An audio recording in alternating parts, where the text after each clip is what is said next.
Hello नमस्कार, स्वागत है आप सबका आपके अपने उत्कर्ष यूट्यूब चैनल पर। आरपीएससी सेकंड ग्रेड शिक्षक भर्ती 2025 क्या है सिलेक्शन का असली आधार। बेसिकली काफ़ी दिन से बहुत सारे बच्चों के कमेंट्स आ रहे थे कि सर ये क्या हुआ, ये क्या हुआ। मतलब यदि हम बात करें आरपीएससी की बात करें, इस आरपीएससी की हाल ही के अंदर कुछ एग्ज़ाम हुई और वो एग्ज़ाम हुई थी आपके फर्स्ट ग्रेड और सेकंड ग्रेड की। और इस फर्स्ट ग्रेड और सेकंड ग्रेड के अंदर यहाँ पे जो एग्ज़ाम हुई ना, वो इसका उनका लेवल इतना खतरनाक था कि इन दोनों एग्ज़ामों का जो फर्स्ट पेपर था, इन दोनों एग्ज़ामों का जो फर्स्ट पेपर था भाई साहब, वहाँ पर आपके 40% मार्क्स नहीं आ रहे।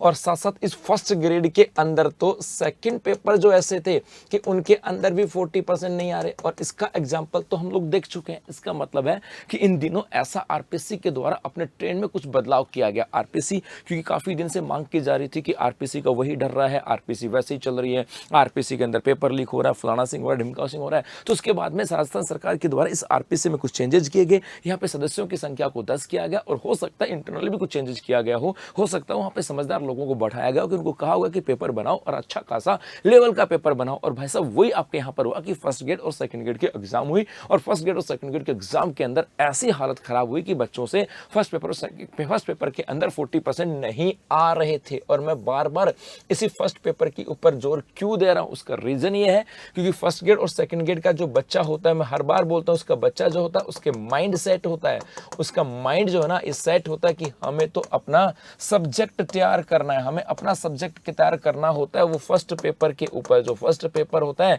इस फर्स्ट पेपर के ऊपर फोकस ही नहीं करता मेरे भाई, वो फर्स्ट पेपर के ऊपर फोकस नहीं करता। और मैं आपको बता दूं यहाँ से, ये फर्स्ट पेपर जो है ना, यही असली सिलेक्शन का आधार है। सिलेक्शन का असली आधार की बात करें तो ये आपका फर्स्ट पेपर ही है। यदि आपके 40% नहीं आए तो मामला बिगड़ जाएगा साहब, मामला बिगड़ जाएगा। तो यदि आप चाहते हो आपका सिलेक्शन हो तो आपको फर्स्ट पेपर का जो है ना, फर्स्ट पेपर के अंदर 40% लाने होंगे और इसके ऊपर फोकस करना होगा। और फर्स्ट पेपर को यदि आप चाहते हो कि यहाँ पे 40% मार्क्स आए तो आपको इस फर्स्ट पेपर पर फोकस करने के लिए आपको मैं हर बार कहता हूँ, आपको अपने स्टडी मैनेजमेंट करना होगा और आपको आपके यहाँ पर आपका मैनेजमेंट करना होगा और साथ साथ आपको आपका टाइम मैनेजमेंट भी करना होगा। क्योंकि ये बच्चों के बार बार कमेंट्स आ रहे थे, सर क्या करें, अब तो सेकंड ग्रेड की एग्जाम भी आ रही है, अब तो सर फर्स्ट ग्रेड की एग्जाम भी आ रही है। और पिछली बार एग्जाम दिया था ना, उस एग्जाम को देख करके ऐसा लगा कि अब क्या होगा। आरपीएससी ने अपना ट्रेंड बदल दिया और खास करके फर्स्ट ग्रेड के अंदर तो बुरी हालत थी, सेकंड ग्रेड के अंदर थोड़ी सी हालत थोड़ी सी ठीक थी, पूरी ठीक नहीं थी। और ऐसी स्थिति के अंदर कुछ तो चेंजेस करना होगा, कुछ तो बदलाव करना होगा।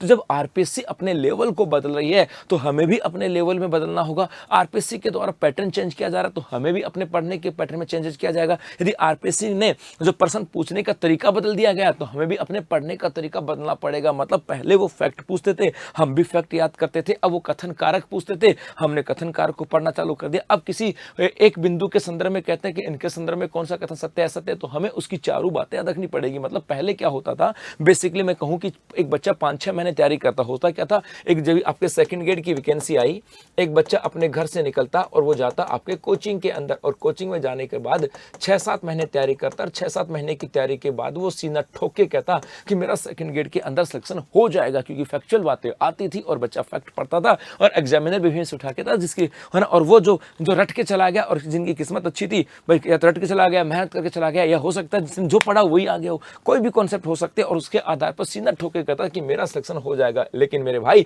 अब आरपीएससी ने अपना ट्रेंड बदल दिया है। अब आप सोचो कि 6 महीने तैयारी करके और हम अपना सिलेक्शन ले लें, ऐसा बिल्कुल भी पॉसिबल नहीं है। क्योंकि प्रश्नों का लेवल बदल चुका है, प्रश्नों की भाषा बदल चुकी है, एग्जाम का पैटर्न बदल चुका है, सब कुछ बदल चुका है। तो आपको भी अपने आप को भी उस पैटर्न के अनुसार, उस समय के अनुसार अपने आप को बदलना होगा। जी हाँ, उसके अनुसार बदलना होगा। तो अपने समय को भी ध्यान में रखना होगा और आपको क्या पढ़ना है क्या नहीं पढ़ना, ये चीजें आपका रखना। तो स्टडी मैनेजमेंट का मतलब है जो बदलता हुआ स्वरूप है, उस बदलते हुए स्वरूप को आपको बदलना होगा। जो बदलता हुआ जो लेवल है उसके साथ अपने लेवल को अप करना पड़ेगा और जो बदलता हुआ जो पैटर्न आ रहा है उसके अनुसार अब तैयारी उसी के अकॉर्डिंग करनी पड़ेगी। और कितना समय देना है ये तो आपको डिसाइड करना होगा। तो इस बदलते हुए प्रारूप के साथ, बदलते हुए स्वरूप के साथ और बदलते हुए एग्जाम पैटर्न के साथ आप लोगों की तैयारी को बेहतर बनाने के लिए उत्कृष्ट क्लासेस में उत्कृष्ट teaching exam YouTube channel 6 lakh सदस्यों का परिवार होने पर आपको दिया जा रहा है ग्रेड फर्स्ट, सेकंड और थर्ड के शिक्षक भर्ती के सभी ऑनलाइन कोर्सेज पे 10% का flat discount grade 10 coupon code apply करने पे, जहां पर आपके साथ फैकल्टी मेंबर्स जो है ना बदलते हुए स्वरूप के साथ मेहनत करते हुए नजर आएंगे और उनकी मेहनत जो है, यदि आपने उनके साथ उनकी जो मेहनत है उनके साथ कंधे से कंधा मिलाकर के मेहनत की तो फिर सफलता को कोई रोक नहीं सकता। तो आज इसका अंतिम दिन है। धन्यवाद।